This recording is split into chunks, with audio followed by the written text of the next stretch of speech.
अध्यक्ष जी किस मांगों को लेकर आज आपके यहाँ आए हैं? जी मैं ये चाहता हूँ कि भारतीय संविधान की परिभाषा क्या है।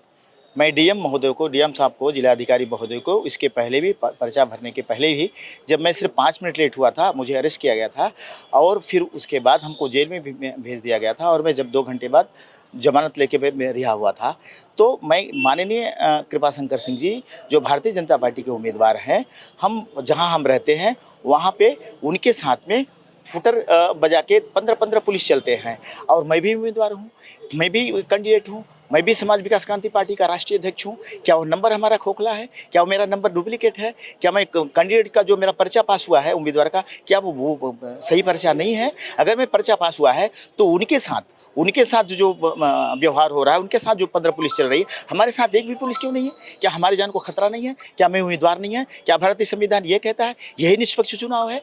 भारतीय संविधान कहता है कि निष्पक्ष चुनाव होगा, निर्वाचन अधिकारी कहता है निष्पक्ष चुनाव होगा। तो निष्पक्ष चुनाव इसको कहते हैं जब यहाँ पे देश का में आचार संहिता लागू हो गया है, यहाँ पे न कोई प्रधानमंत्री है, न कोई सांसद है, न कोई मिनिस्टर है, जब ये चीज़ें हैं, सब बराबर हैं, सब बराबर लड़ रहे हैं, तो मैं ये पूछना चाहता हूँ जिलाधिकारी महोदय से कि तो फिर मैं क्या मैं उस रेस में नहीं हूँ? क्या आप बीजेपी का ही सुनेंगे जो सत्ता पक्ष में उसका ही? तो अगर ये यही चुनाव है तो फिर हम चुनाव कैसे लड़ें? अगर मेरी जान को खतरा है, अगर मेरी जाने जाती है इनके द्वारा, तो फिर उसका जिम्मेदार कौन है? मेरा परिवार अनाथ होता, उसका जिम्मेदार क्यों है? आज हमारे साथ एक भी गनर नहीं चल रहा है, क्यों? कारण बताएं, कारण बताएं। क्या मेरे ऊपर खतरा नहीं है? उनके लोग मिलते हैं, मुझे तौलिया उड़ा देते हैं, स्कार्फ उड़ा देते हैं कि भारतीय जनता पार्टी में शामिल हो जाओ। क्यों इतनी दादागिरी?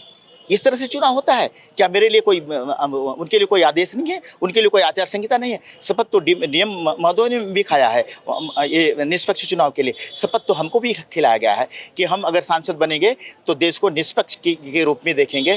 और जब उन्होंने निष्पक्ष चुनाव कराने का वादा किया है तो निष्पक्ष चुनाव कराएं। अगर निष्पक्ष चुनाव नहीं करते हैं और इस तरह से मेरा अपमान होगा, भारतीय जनता पार्टी मेरा अपमान करती है, हुटर बजा के मेरे आगे पीछे चलती है, हमको बेइज्जत करने का काम करती है, हम जहाँ रहते हैं वहाँ पर धक्का देने का काम करती है। भारतीय जनता पार्टी के लोग हमको, भारतीय जनता पार्टी का जबरदस्ती हमको शामिल होने की बात करते हैं, हमको हमारे साथ धक्का करने का काम करते हैं। तो इससे अच्छा है, बेहतर हमें मर जाना।